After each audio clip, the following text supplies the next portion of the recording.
Hi, I'm Sally, and uh,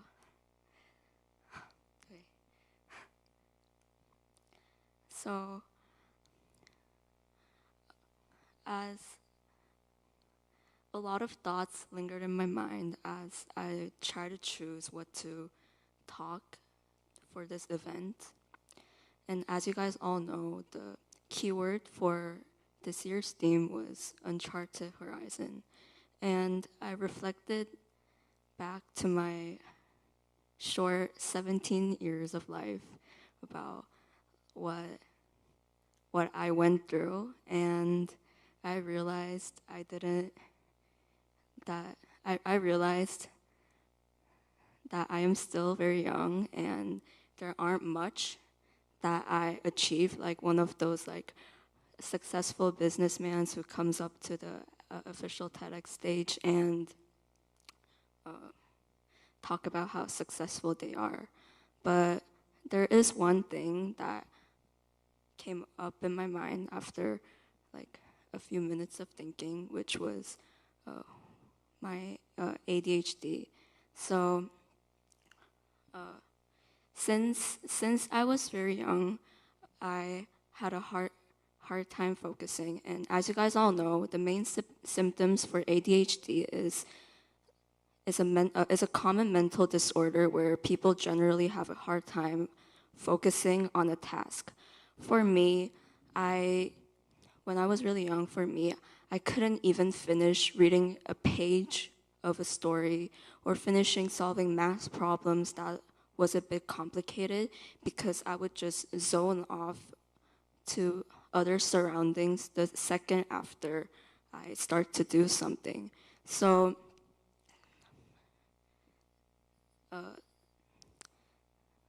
so a lot of as I pursued my education in like elementary, a lot of people asked or even doubted if I could even successfully understand the contents that are being discussed in the classrooms at my age, since I extremely deprived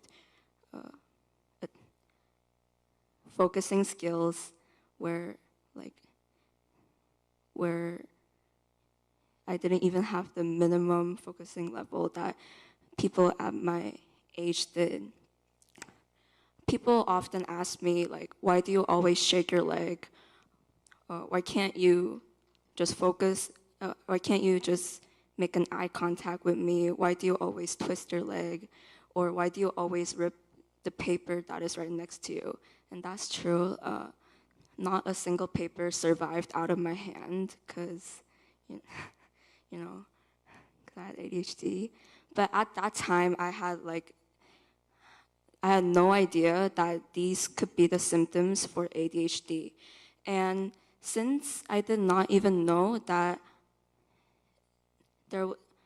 that there was a mental disorder that is called ADHD, there was nothing to blame or there was no excuse. It was not my friend's fault. It was not my family's fault. It was not my teacher's fault. I thought it was solely my responsibility to catch up with the focusing skill that my other friends in the classroom had. Uh, so after that, I was still very young, but I think that was one of the I think that was one of the times where I really worked hard to be at the average level that my friends were at because I required extra extra work in order to be at where some people just easily get to. Uh, this might have sound, I mean, yeah, it sucked, but you know,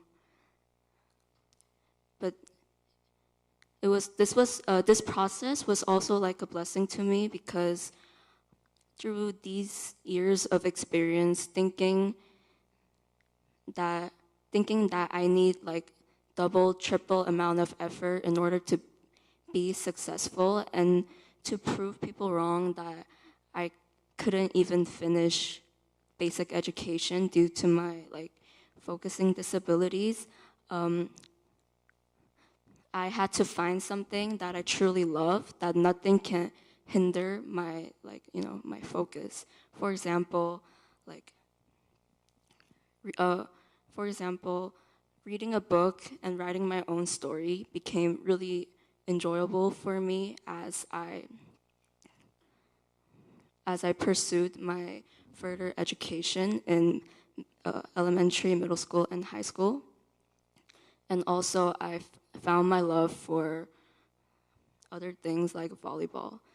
I hope this is the end of my speech, thinking it's a happy ending where I'm so successful and I proved everyone wrong that I'm not going to be successful, but it's not.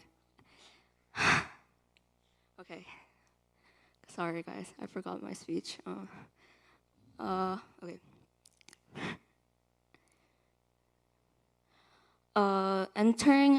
As I entered high school, was the point where I realized that I have ADHD.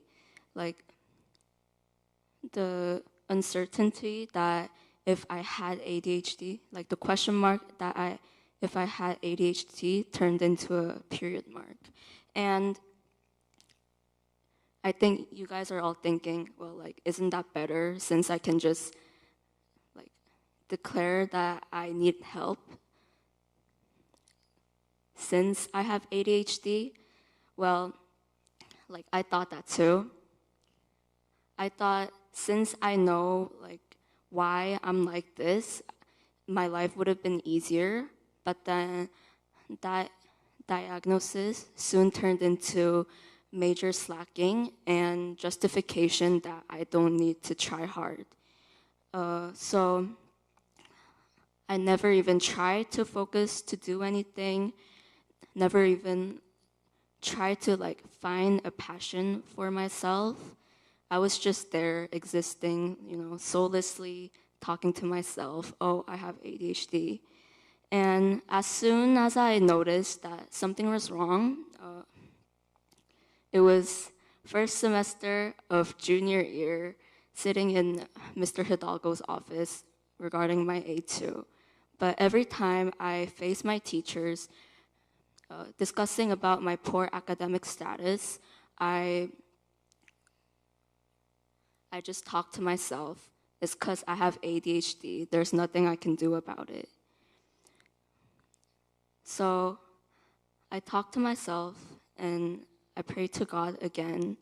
And the moment of epiphany happened of how I felt towards the things that how I felt towards the thing that I felt passionate about, and how my dedication to defeat this ADHD discovered something that I truly love, like writing a book or reading a book. And